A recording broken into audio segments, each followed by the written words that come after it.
السلام علیکم ورحمۃ اللہ وبرکاتہ۔ آج ہم پڑھیں گے سورۃ البقرہ کی آیت نمبر 238 اور 39۔ اعوذ باللہ من الشیطان الرجیم، بسم اللہ الرحمن الرحیم۔ حافظوا علی الصلوات والصلاة الوسطی وقوموا للہ قانتین۔ حفاظت کرو نمازوں کی، والصلاة الوسطی اور درمیان والی نماز کی، وقوموا للہ قانتین اور کھڑے ہو جاؤ اللہ کے لیے فرما برداری کرنے والوں کی طرح۔ فَإِنْ خِفْتُمْ فَرِجَالًا أَوْ رُكْبَانًا پس اگر تم خوف کھاؤ، پس اگر تم ڈرو، فَرِجَالًا پس پیدل ہو، أَوْ رُكْبَانًا یا سوار۔ فَإِذَا أَمِنْتُمْ فَاذْكُرُوا اللَّهَ كَمَا عَلَّمَكُمْ مَا لَمْ تَكُونُوا تَعْلَمُونَ پس جب تم امن میں آ جاؤ، پس ذکر کرو اللہ تعالیٰ کا جیسے اس نے تمہیں سکھا دی وہ چیز جو تم نہیں جانتے تھے۔ اب ہم اس کو دوبارہ پڑھتے ہیں۔ حافظو حفاظت کرنے والے بن جاؤ، محافظ ہو جاؤ نمازوں کے اوقات کے، یعنی نمازوں کو ان کے اوقات میں ادا کرو۔ صلوات یہ صلاتن کی جمع ہے، یعنی نمازوں کی حفاظت کرو۔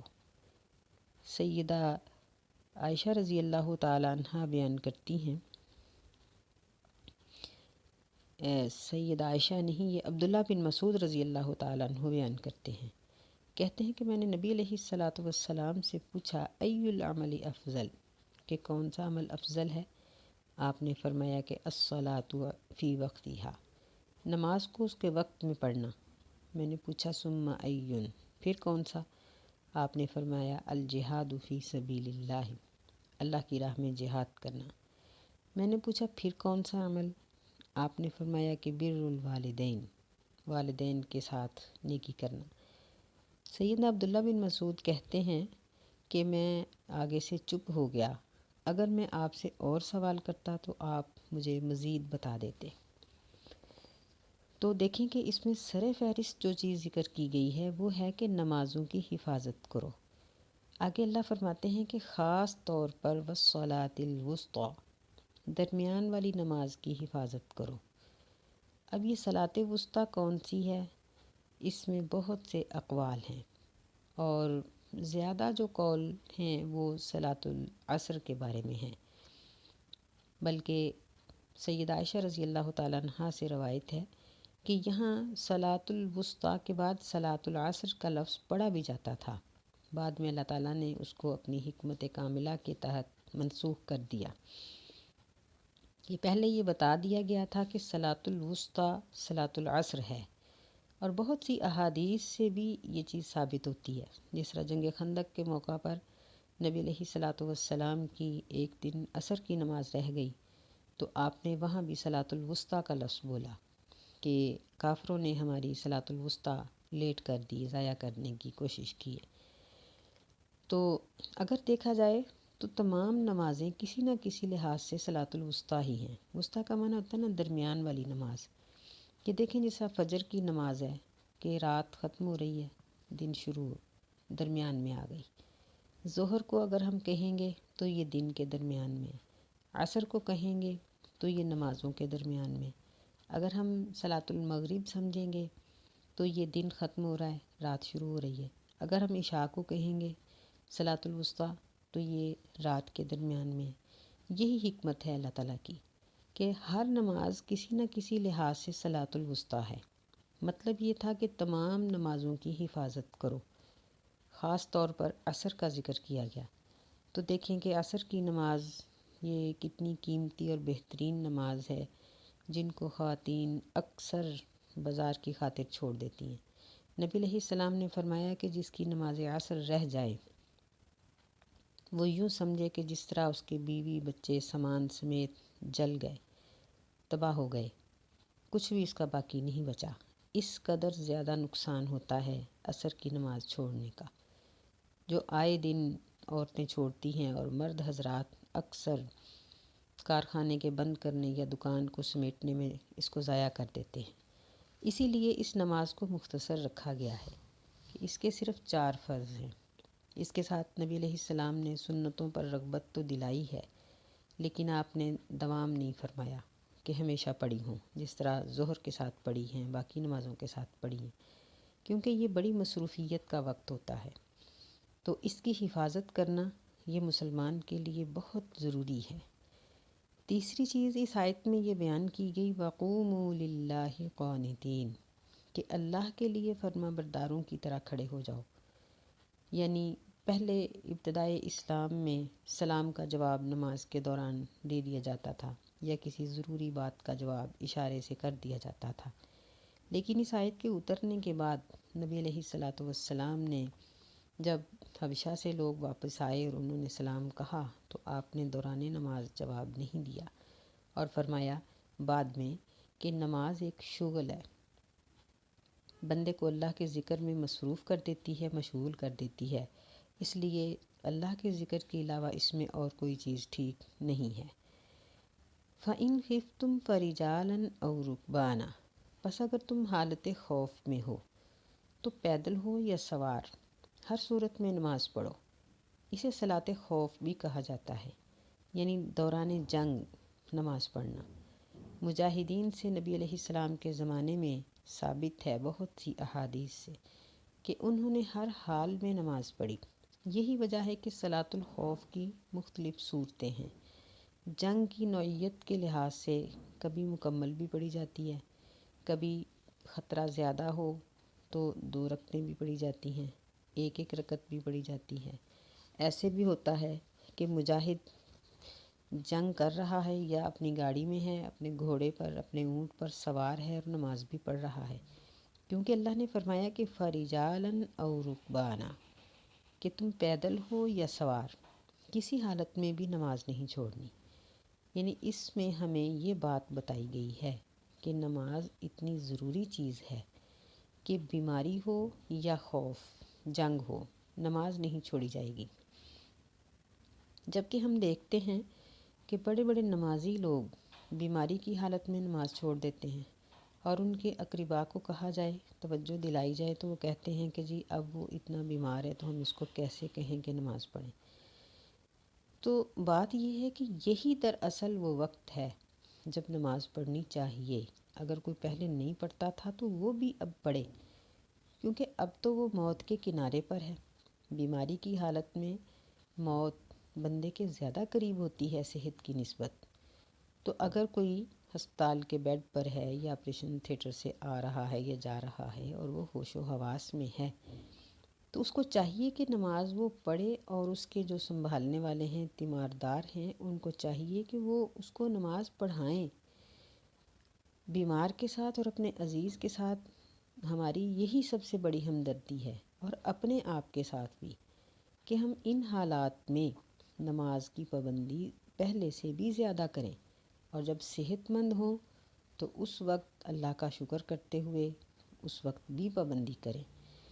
فَإِذَا أَمِنْتُمْ فَاذْكُرُوا اللَّهَ كَمَا عَلَّمَكُمْ مَا لَمْ تَكُونُوا تَعْلَمُونَ، یعنی حالت جنگ جب ختم ہو، بیماری جب ختم ہو، تو پھر نماز کو اس کے اصل طریقے کے مطابق پڑھو۔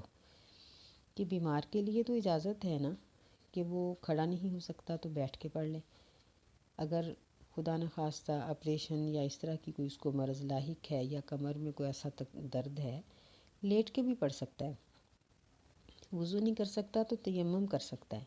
لیکن فَإِذَا أَمِنْتُمْ، جب تم امن میں آ جاؤ، حالت خوف یا حالت بیماری یا سفر ختم ہو گیا، اب صحیح طریقے کے ساتھ وضو کرو اور نماز پڑھو۔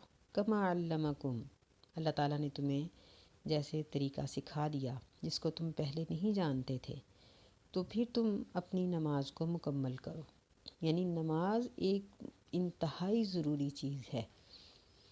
ایک نماز کے بدلے انسان جہنم میں سینکڑوں سال جلے گا، لابثین فیہا احقابا، اللہ تعالیٰ نے فرمایا کہ جہنم میں وہ کئی حقبے ٹھہرے گا، ایک حقبہ سینکڑوں سال کا ہے۔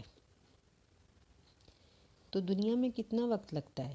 اگر ہم 5 نمازوں کو بڑی تسلی کے ساتھ بھی پڑھیں تو 1 سے سوا یا 1.5 گھنٹہ لگے گا۔ تو سوچنے کی بات ہے کہ ہم 24 گھنٹوں میں سے کیا اپنے لیے اتنا ٹائم بھی نہیں نکال سکتے؟ ہم اپنے آپ کے ہمدرد تو بنتے ہیں کہ میں اپنے آپ کو سنوارتی ہوں، کپڑے پہنتی ہوں اپنے آپ کو خوبصورت بنانے کے لیے۔ آج کی عورت کیا کچھ کرتی ہے، لیکن جو اصل کام ہے وہ نہیں کرتی کہ اپنے آپ کو جہنم کی آگ سے بھی بچائے، کہ نماز کی پابندی کرے، اپنے آپ کو بچائے، اپنی اولاد کو بچائے۔ تو نماز ایک ایسا عمل ہے کہ جس کے بغیر بندہ کفر میں چلا جاتا ہے۔ صحابہ کرام کہتے ہیں کہ نبی علیہ الصلاۃ والسلام سے جو کچھ ہم نے سیکھا اور پڑھا، تو اس میں کوئی عمل بھی ایسا نہیں جس کے نہ کرنے سے بندے کو کافر کہا جائے، جبکہ نماز کے نہ پڑھنے سے بندے کو کافر کہا جاتا ہے۔ نبی علیہ السلام نے فرمایا بین العبد و بین الکفر ترک الصلاۃ، کہ بندے کے اور کفر کے درمیان نماز فرق کرنے والی چیز ہے۔ اگر نماز پڑھے گا تو بندہ، اگر نماز نہیں پڑھے گا، ترک کر دے گا تو کفر۔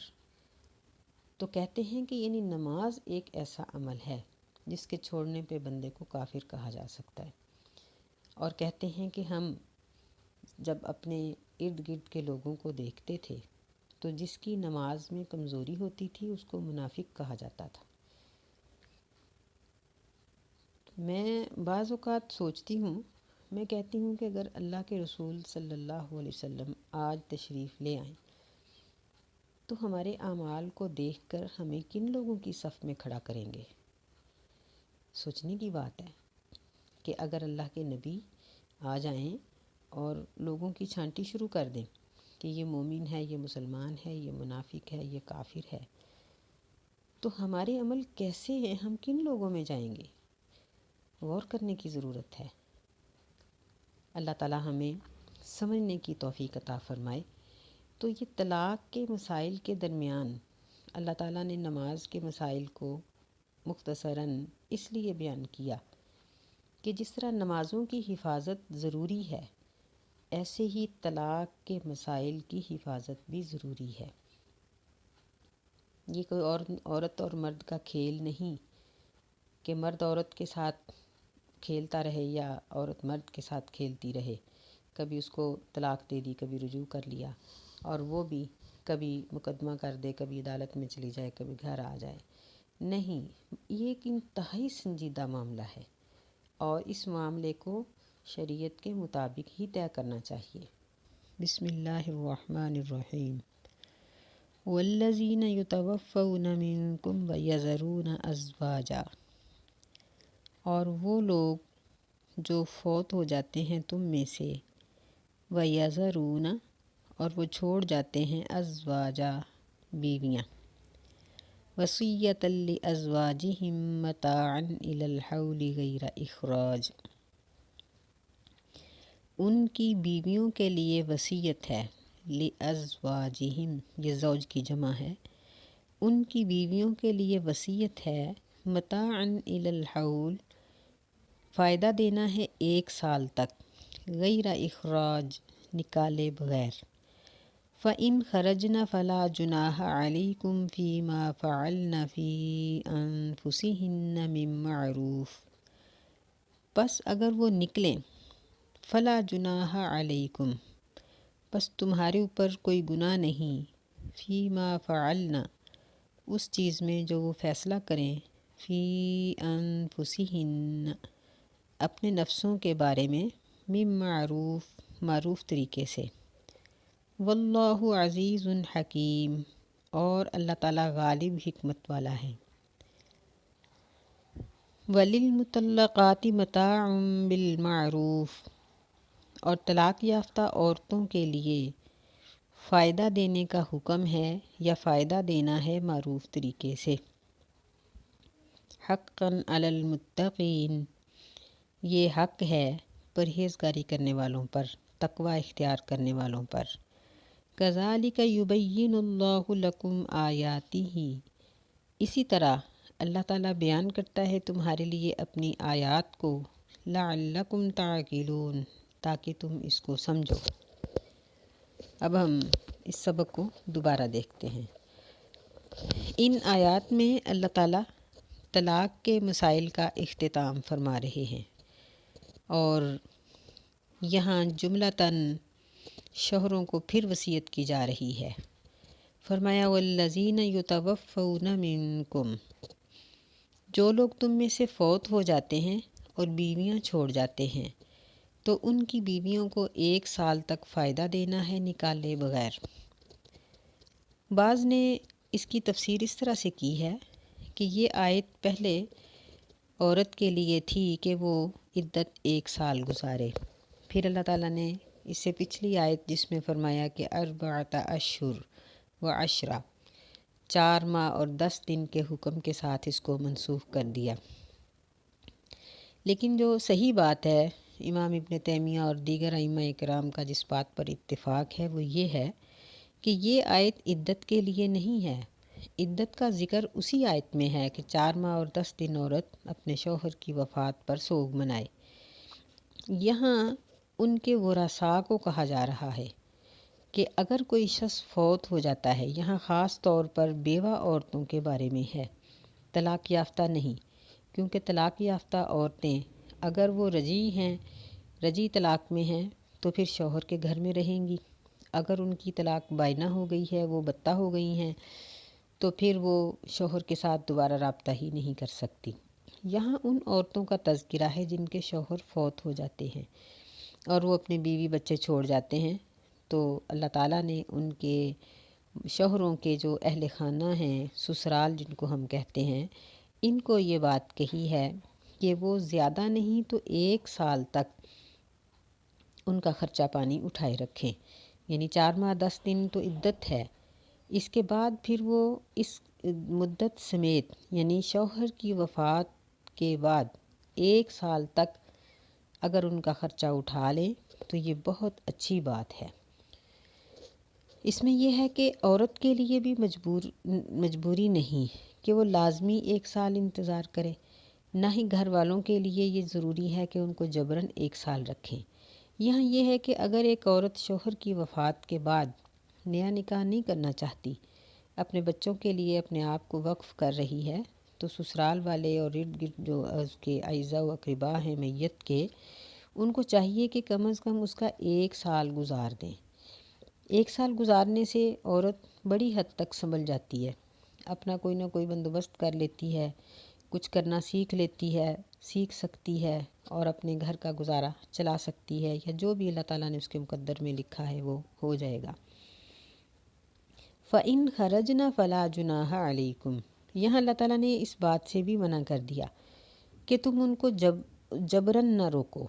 بعض لوگوں کو دیکھا ہے کہ شوہر کی وفات کے بعد اگر ان کا کوئی نکارہ بھائی ہو تو اپنی بہوؤں کو اس بات پر مجبور کرتے ہیں کہ وہ اس کے ساتھ نکاح کرے، لیکن اللہ تعالیٰ کا یہ حکم نہیں ہے۔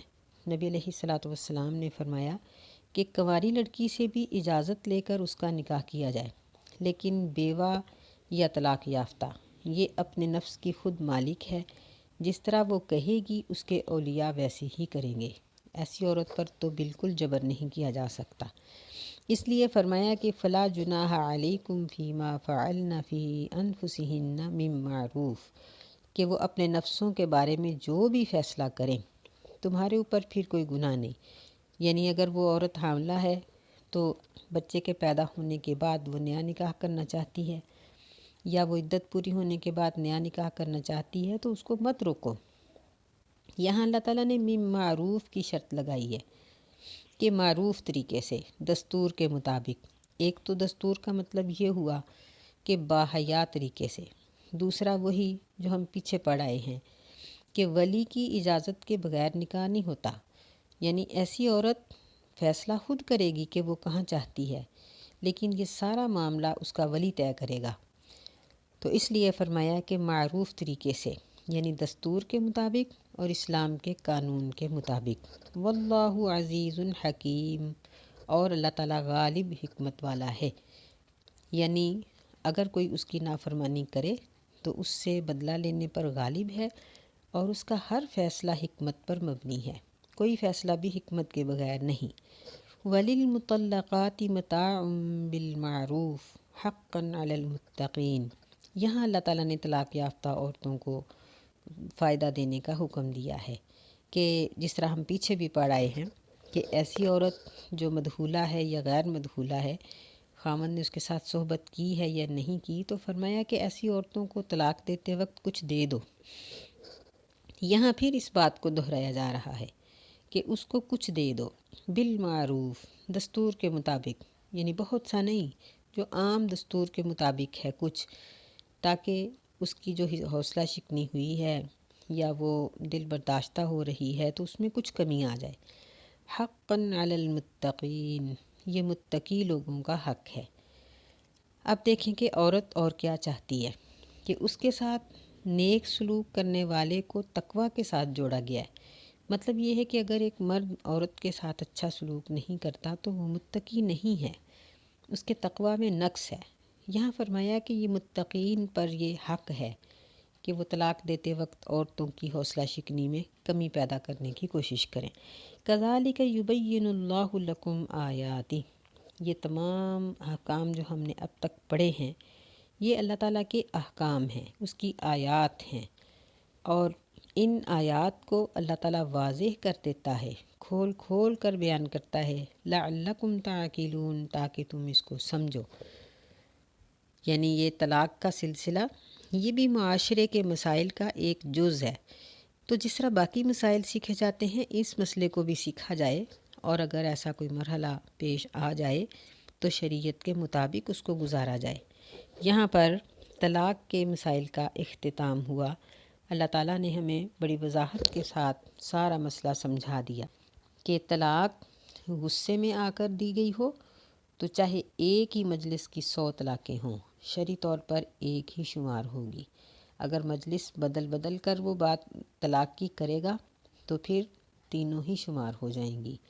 اور پھر اگر ایک سوچے سمجھے منصوبے کے مطابق طلاق دی جاتی ہے تو اس کا سنت طریقہ یہ ہے کہ حیض سے فارغ ہونے کے بعد صحبت کیے بغیر عورت کو طلاق دی جائے، تاکہ ایسا نہ ہو کہ وہ حاملہ ہو اور وہ 9 ماہ تک پھنسی رہے۔ اسی طرح پھر اللہ تعالیٰ نے مردوں کو نصیحت کی کہ وہ عورتوں کو تنگی کرنے کے لیے نہ روکیں۔ عورتوں کے وہ رسا کو یہ نصیحت کی کہ وہ اگر ان کی بیٹیاں بہنیں اپنے شوہروں سے اصلاح کرنا چاہتی ہیں تو وہ رکاوٹ نہ بنے۔ دودھ کے مسائل اللہ تعالیٰ نے بیان کیے، فوت شدہ خامند والی عورت کے مسائل بیان کیے، پھر ایسی عورتیں جو وفات یا طلاق کی عدت میں ہیں ان کے ساتھ رشتہ جوڑنے کے بارے میں مسائل بیان کیے۔ پھر اللہ تعالیٰ نے ہمیں یہ بتایا کہ غیر مدخولہ عورت اگر مہر مقرر ہے تو پھر کیا ہوگا، اگر نہیں ہے تو پھر کیا ہوگا۔ ہر مسئلے میں اللہ تعالیٰ نے مرد کو عورت کے ساتھ نرمی اور حسن سلوک کا حکم دیا۔ یہ عورت کے بہترین حقوق ہیں جو اللہ تعالیٰ نے اس کے لیے وضع فرمائے۔ عورتوں کو چاہیے کہ وہ مردوں کی نسبت اللہ کی زیادہ شکر گزار ہوں۔ اللہ ہمیں سمجھنے کی توفیق عطا فرمائے، آمین۔ السلام علیکم ورحمۃ اللہ وبرکاتہ۔